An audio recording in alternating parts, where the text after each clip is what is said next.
এখন মেন আলোচনা বিষয় হবে যেটা আল্লাহু আকবার। এইগুলো কারা করে? যারা নামাজ পড়ায়, যেটাকে প্রচলিত ভাষায় আমরা ইমাম বলে থাকি। ইমাম মানে অ্যাকচুয়ালি তো নামাজ পড়ানোর ব্যক্তি নয়। ইমাম শব্দের অর্থ হচ্ছে নেতা বা পথ প্রদর্শক। তাহলে ওরা যারা নামাজ পড়ায় ওরা কি নেতা না ওরা পথ প্রদর্শক? ওরা কি পথ প্রদর্শন করাবে আমাদের কাছে? ওরা আল্লাহ হাদিসের পথ, যে পথটা মানলে পড়ে জাহান্নামে পৌঁছে যাবে। তারা নিজেরা তো জাহান্নামে যাচ্ছি, নামাজ পড়িয়ে পয়সা নিচ্ছে, পেটে আগুন ভরে জাহান্নামে যাচ্ছে, আর পাবলিককেও পেটে আগুন ভরিয়ে জাহান্নামে নিয়ে যাচ্ছে। তো এগুলো হচ্ছে তাদের নীতি। তো সে নামাজ পড়াচ্ছে ঠিক আছে, আরবি পড়াচ্ছে, তারপরে মিলাদ করছে, সূরাত আরবি পড়ছে, বা নিয়ত বেঁধে যে আয়াতগুলো পাঠ করে কোরআন, সেটা হচ্ছে মাতলু, অর্থাৎ যেটা মাতলাউ, অর্থাৎ যেটাকে পাঠ করা যায়। আর গ্যার মাতলু যেটা পাঠ করা যায় না, যেগুলো মানে নিয়ত বেঁধে পাঠ করা যায় না, বা নামাজে পাঠ করা যায় না, বা সবিনা খতম যেটাকে বলা হয় সেখানেও পাঠ করা যায় না।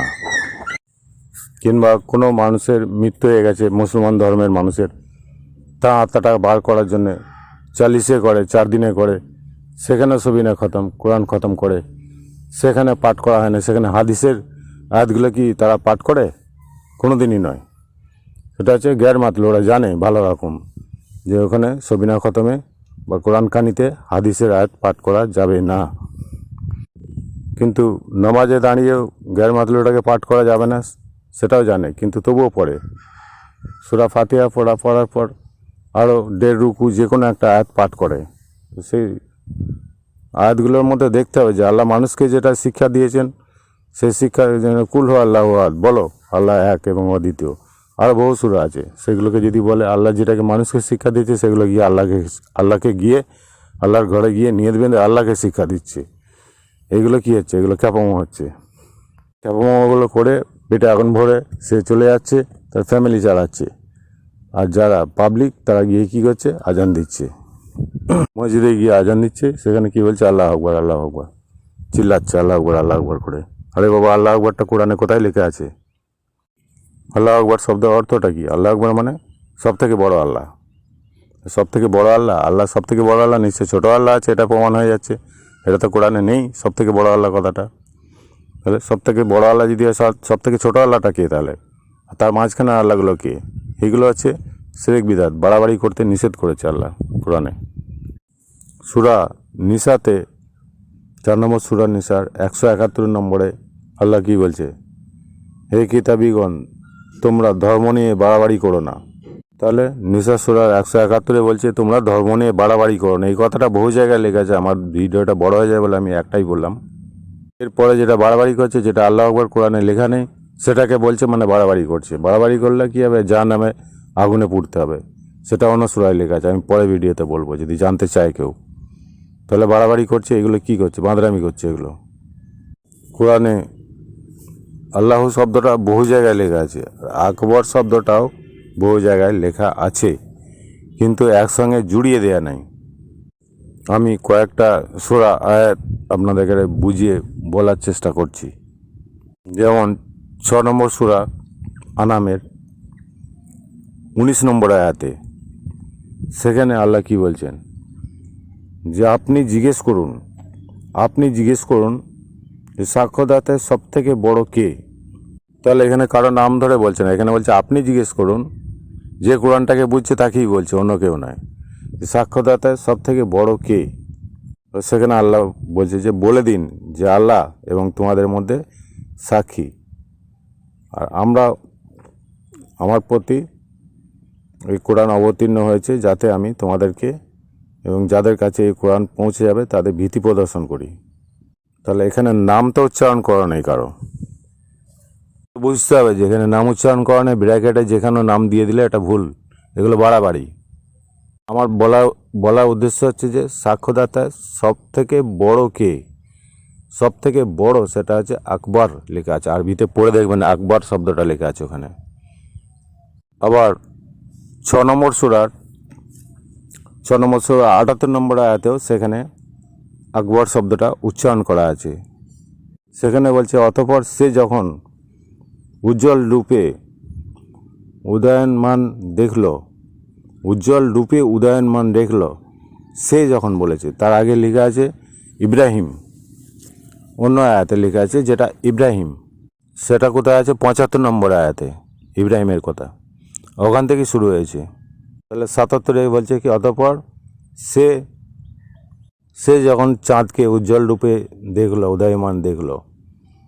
তারপরে 78-এ কি বলছে, যে অতঃপর সে যখন সূর্যকে উজ্জ্বল রূপে উদয়মান দেখলো, মানে সূর্য উদয় হচ্ছে, উজ্জ্বল রূপে উদয়মান হচ্ছে দেখলো, এবং বলল, এটাই হচ্ছে আমার রব, অর্থাৎ প্রতিপালক, এ হচ্ছে সবথেকে বড়। তারপরে সে যখন ডুবে গেল, সে বলল, সে তার কওমদের বলল যে তোমরা শরিক করো, যা শরিক করো নিশ্চয়ই আমি তা থেকে মুক্ত। তাহলে ওটাও বড় নয় সব থেকে, ওটাকে যেটা শরিক করে সেটা থেকে ইব্রাহিম তা থেকে মুক্ত। তাহলে 6-78-এ কী বলছে, অতঃপর যখন সে সূর্যকে উজ্জ্বল রূপে উদয়মান দেখলো, বলল যে এটাই হচ্ছে আমার রব, এ হচ্ছে সব থেকে বড়। সব থেকে বড় যেটা, সেখানে আকবর শব্দ উচ্চারণ করা আছে। আরবিটা পড়ে দেখবেন, আরবিটা যে আকবর লেখা আছে, আকবর হচ্ছে সব থেকে বড়।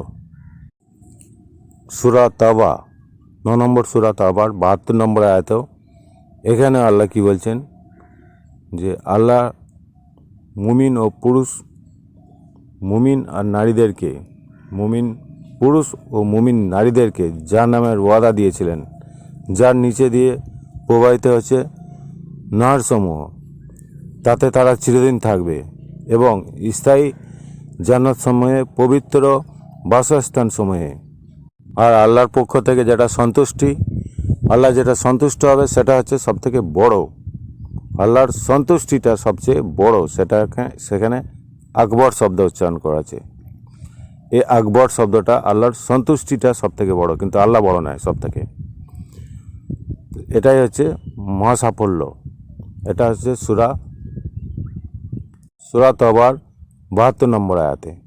তাহলে আল্লাহর সন্তুষ্টিটা সব থেকে বড়, সেটা হচ্ছে আকবর। আর আল্লাহু যেটা, সেটা তো অনেক জায়গাতেই লেখা আছে, সূরা ইখলাসেও আছে, কুল হুয়া আল্লাহু আহাদ আল্লাহু সামাদ, সেখানে আল্লাহু লেখা আছে, অর্থাৎ আল্লাহ হচ্ছে এক এবং অদ্বিতীয়।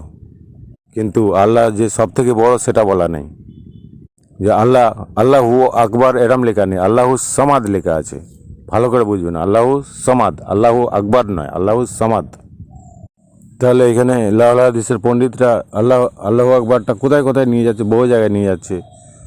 আজান দিতে যাচ্ছে, সেখানে আল্লাহ আকবর বলছে, নিয়ত মারছে সেখানে বলছে আল্লাহ আকবর, রুকুতে যাচ্ছে সেখানে বলছে আল্লাহ আকবর, রুকু থেকে যখন সেজদা যাচ্ছে সেখানে আল্লাহ আকবর, সেজদা থেকে উঠছে সেখানে বলছে আল্লাহ আকবর।